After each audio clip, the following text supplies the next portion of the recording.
And I know of people, without mentioning any names, that will find, for example, at your office, you might have people sharing Yeah. a certain computer.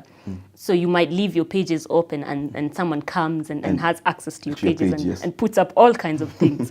What do you have to say about people like that? Well, first of all, it is an offense legally to impersonate someone, because especially on email, because we are still working out the legislations for social media, which is a whole different kettle of fish.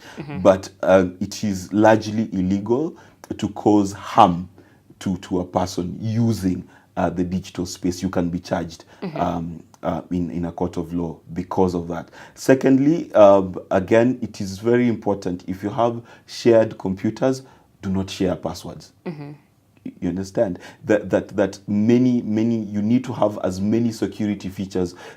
Forget about even public computers, even your own computer at home, even your own phone. You need to have multiple layers of security. By multiple layers of security, I mean, is it password protected for logging into the machine in the first place? When you go into your website, when you leave, do you log out? Have you cleaned your cookies, which is a big thing that people forget?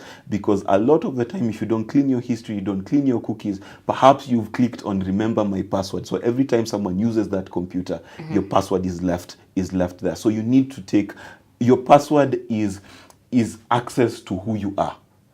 You can imagine, let me put it this way. You can imagine a gentleman who's married, and probably someone has ill intentions against him, and then he puts up a picture of a lady as his profile picture just to spite him.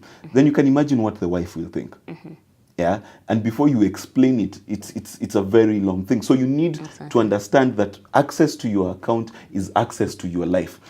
Many times we try to think that the digital space is away from life, but slowly by slowly, what we used to think was virtual reality then is becoming reality, because now your digital space and your real life is intermingling a lot. So you need to be very careful, and you need to protect your devices, your passwords, and your accounts.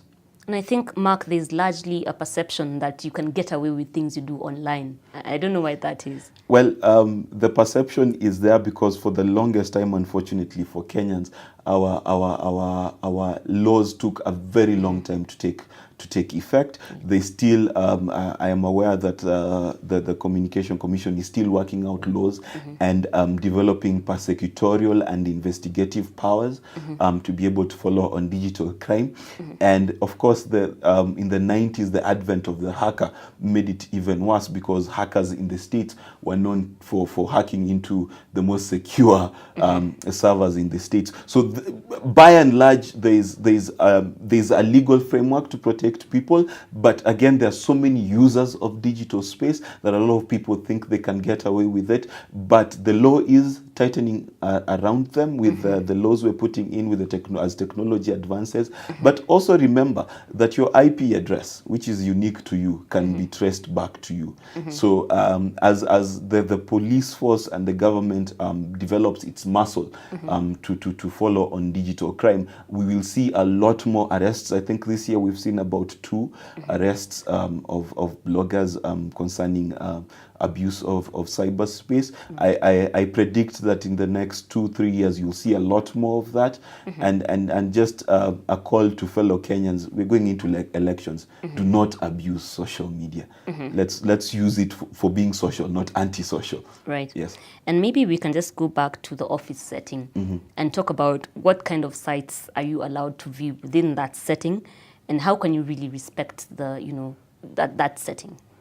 Well, it is very important to understand that the office internet, the office resources are meant for the office. So in as much as you are doing anything online, you need to restrict yourself to your official email, your official website, and research. That's basically it. Yeah. So official email, your official assets. Some companies have Facebook pages, and you could be in charge of the social media pages. And then research. Perhaps you need to do a project, you need to do things like that, and you really need to restrict yourself to that. A lot of companies have put firewalls and things like that, which unfortunately have their weaknesses because they are not 100% proof. But please, in the office, restrict yourself to doing your official work, restrict yourself to official email again, because you could save yourself a very embarrassing moment when a friend tags you in a very uncompromising picture on this Friday you said you were sick, and you were at a party, and then you're tagged on the picture, and you're on Facebook as the boss passes behind you and sees that. So it's very important, critical, that you use office resources for office tasks. Trying to restrict your social interactions to your lunch times, your breaks in between, so that you can catch up.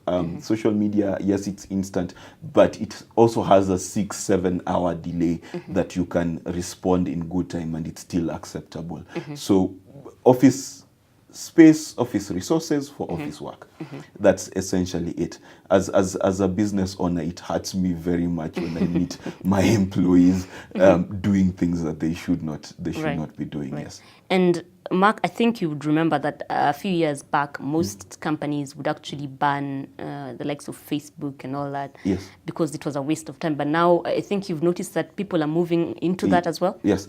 Well, a lot of businesses are waking up to the reality that social media is here to stay. It's a media you can use. Yeah, but now you see the danger with social media is that it is social media. It is not like media in the past that was just media. So when you decide to use social media as a media, then you need to train your staff accordingly.